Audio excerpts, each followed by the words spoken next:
Welcome back, everyone, to Spiritual Context for Worldly Chaos, and this is part 3 of Brandy Rachelle's 2023 interview. Enjoy. So I knew where the fender was going to hit next, and this is part of being an analyst, which I've learned so much of my I didn't consider myself psychic. I just thought I was a really good analyst, which afterwards people are like, there's no way you could have known that. Like, there's so many things that we thought as an analyst, like you in your brain were thinking you were just some really bad, mamma jamma crime analyst, but you knew things nobody could have known. And so I grabbed my work mom, my work aunt, which had both been in law enforcement at that point since the early 90s, late 80s, and then my basically apprentice. And so they were out of my unit. I said, you're going with me. I'm going to show you where he's going to hit next. I know where he's going to hit. And if I can't get them to listen, we've got to get him off. I need more of the pieces to put together to identify him. I had everything I needed. I just needed a name. And so we went to the apartment complex, and we got out, and I walked up to the exact apartment, and I said, this is the one he's going to hit next. This specific apartment and this apartment complex. And he walked 2 feet behind us, and he stopped, and he looked at me, and I locked eyes with him, and I was like, I got you. I know who you are. And he looked at me. The women looked at me, and one of them, my work mom, was a former officer with that agency. Her husband, they were both officers. He was killed chasing a suspect in 1993.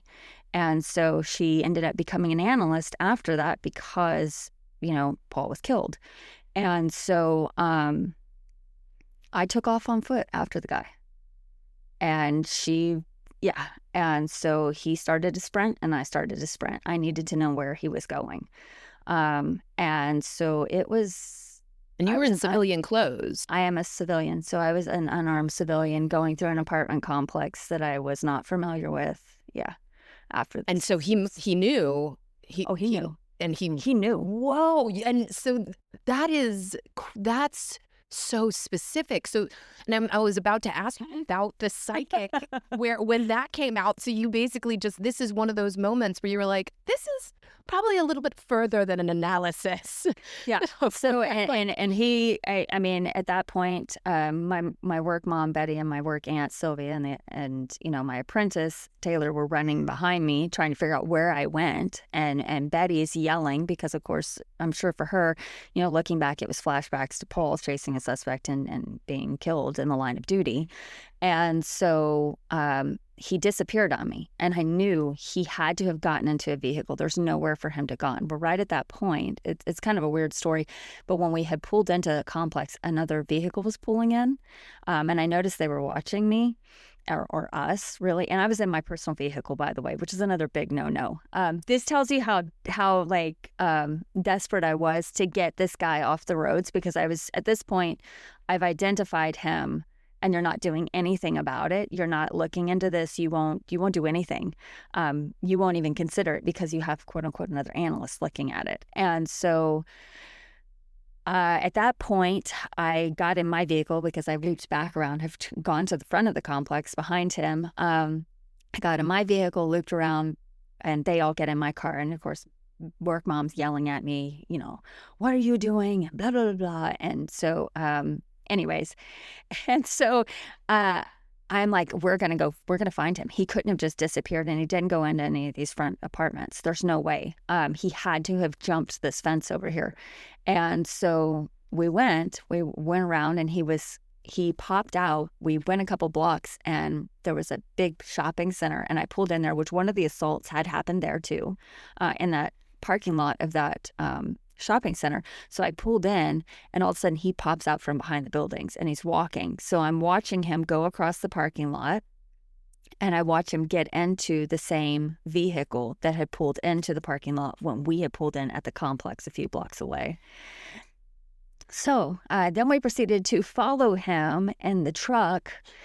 And then at that point, my work mom was like, I'm done. We're going to get, killed. We're going to get shot.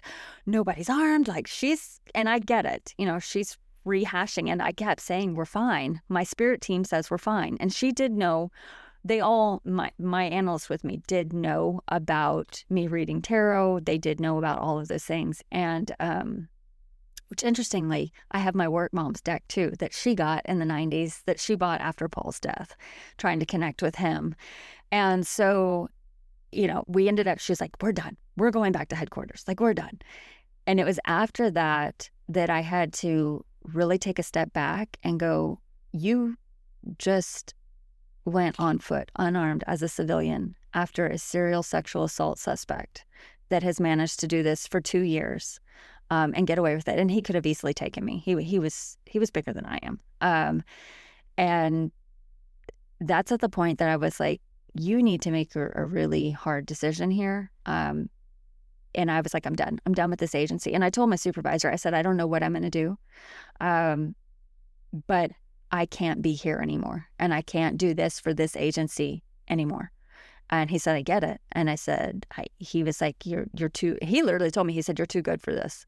And he said, I was worried about that when we brought you here. And I wanted to say, well, then why the hell didn't you tell me? Like, you should have told me. I asked questions in the interview because I want to make sure that if I'm with an agency, you don't have to listen to everything I say.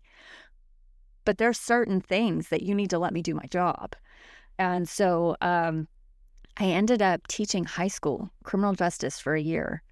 And while I decided if I wanted to find a different agency or just lean into the cards. And at that point, I had twin boys. And so when the twins were born, I was like, you know what? I'm done.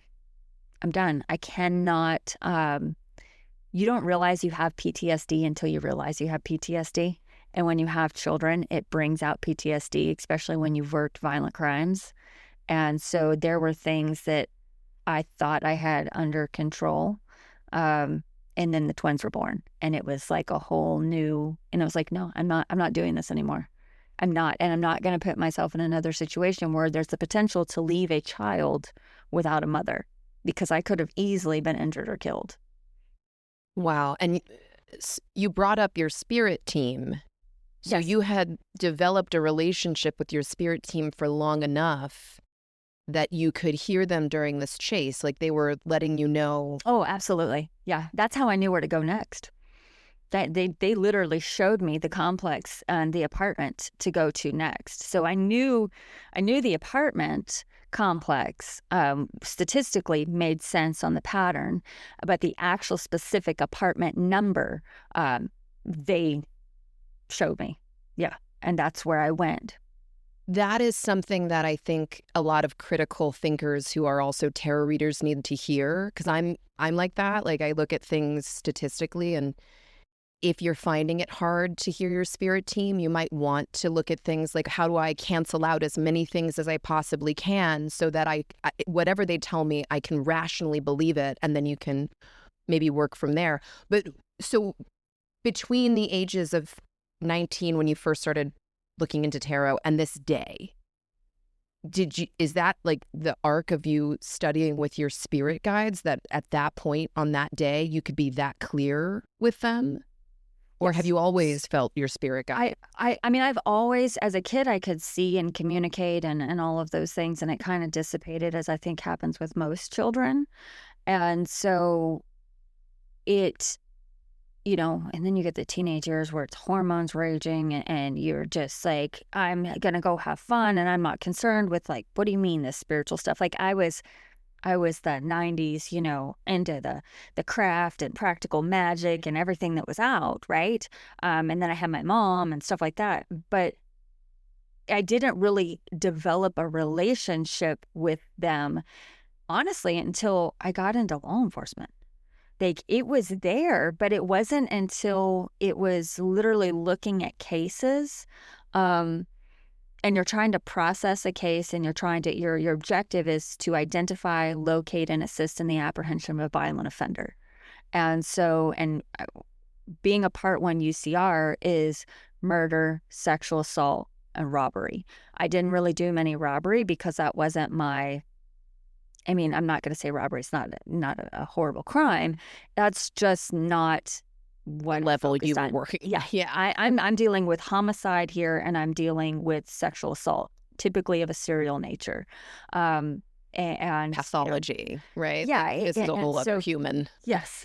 And so, it was during that time that it was like, you have to start you have to be in the right frame of mind to do these type of cases. There's a reason that officers have the highest rate of suicide, alcoholism, domestic violence. It's because of what they contend with. Now, you take an analyst, let's just say, Vanessa, that you are an officer and you get called out to a scene. Let's say that there is, I don't know what New York's, I know New York, it's interestingly because I trained with New York's, they do CompStat. NYPD does CompStat, which is statistical analysis for their crime rates. And that's what I'm trained in. So I do kind of understand their crime, but let's just say you have 100 murders in a year over the course of all of the city. Well, not every officer is going to respond to a homicide. So you have some officers that will never work a homicide investigation. You'll have some that have worked a few because it happened in their beat, their patrol area, right? And then even with an investigator, if they are a homicide investigator, they oftentimes have multiple in larger cities, and this was a major metropolitan city. So let's say you have 10 homicide investigators for the city. Not all of those investigators are going to work every case together. When you're a crime analyst and you work major crimes, I worked every homicide. I worked every sexual assault. There was no, another analyst to give it to. That was, do you know what I'm saying? Like, I had to deal with all of them. And so when I started getting really into, yeah, it is. And so when you get into it, it's like, I need my spirit team to keep me on this plane, for lack of a better word, and to really be grounded and to do the cases and to work them and keep the objective mind of, I've got to identify and locate this person. And there's some stuff that it's there and it'll always be there. But they have helped me really process what it is that I worked, what it is that I saw, what it is that I did.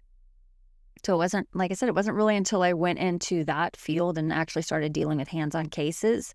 Even when I assisted law enforcement, they were there, but it wasn't until it was on my desk and a constant, I'd like to say the Rolodex of homicide, that you're just one right after another. It just doesn't stop. So did you how did you develop that relationship? Did you meditate every day? Did you ask them to join you every day? Both. What was your process? Okay. Both. And I also, still to this day, I have the seal and Pentacle of Solomon that hangs from my rearview mirror of my car. And so it was also like, every time I get in my car, I hold on to it and I would just say, please keep me protected. Please keep, not only in this vehicle, I've had my car shot at. I've had bullets come through my office window, which you would think they would put bulletproof windows in, and they didn't. That's another reason I left the agency. So, you've had bulletproof or bullets come through windows. I've had people throw bricks at my windows coming out of headquarters. So it was literally like I have to. Like a self-preservation of, hey, I need you with me. I need you protecting me from the moment I walk out this door. And I also need you protecting my child because of what I do, not just what I see, we are now targets. So it was by necessity that I had to, whether it was meditating, talking to, just calling in and saying, hey, I need you with me. And I worked really heavily with Archangel Michael, who is the patron saint of law enforcement. Like, it was one of those, I need my defender by my side because of what I'm dealing with and who I'm dealing with. And when you deal with, it was violent major crime, but that entails terrorism, transnational organized crime, gangs, cartels, all of that. And so you're not playing just with, anybody. You're playing with fire, for lack of all the stuff we don't see. We think we see it, when we watch all of this, murder shows and things like that. Like, we think we see it. We're only seeing, when a wife kills her husband or when you have serial offenders. But there's a whole other subdivision of gangs, of trafficking, of all sorts of stuff. Yeah. That's, weapons trafficking, human trafficking, drug trafficking. Yeah. And so it was literally out of necessity that was like, I need you by my side. I need you watching over my child. I need you watching over me in this vehicle. I need you watching over me as I go into the building. it was literally like I had to develop a relationship with them and a protective trust. field. Yeah. That feeling of, And I will follow your guidance. That's the trust that has to be built is, if I tell you that there's some danger, don't be less worried about the fact that it's danger and be more in effect with it. Like if there's something I need you to do, if you need to take a left because there's danger up ahead, take a left. Don't be scared of the fact that I said there's danger. Like, trust it. Do as and it is a matter of trust. You have to build it and you have to listen. And it's very hard when you have to put aside your thought processes. And I'm a very analytical person. And you're like, I have to, if you're telling me to go left. And I remember when Betty was telling me we're going back to headquarters. And that's when I got, you need to go back to headquarters. And I was like, okay. And so it wasn't her telling me, it was them telling me it's time to turn. And I literally turned. I was we were getting ready to go onto the freeway where it splits, back into town this way or out of the town this way. And so I turned, right to go back into the city, which we were in the city, but down to downtown. And so it was like, when they say it's time to part ways, it's time to part ways. And I'm not going to question it.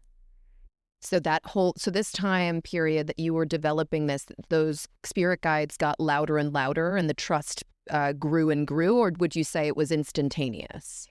Oh, no, it grows. It's something that you have to develop. And that's what I tell people. Like, it's not something that typically happens overnight. Of course it can. Like, you can have that in your face. And usually when they're in your face like that, it's because they've attempted to communicate with you and you're not listening. And so it's like, okay, like if you're not going to listen, my little poke is going to turn into a punch and you're going to understand what I'm trying to say to you.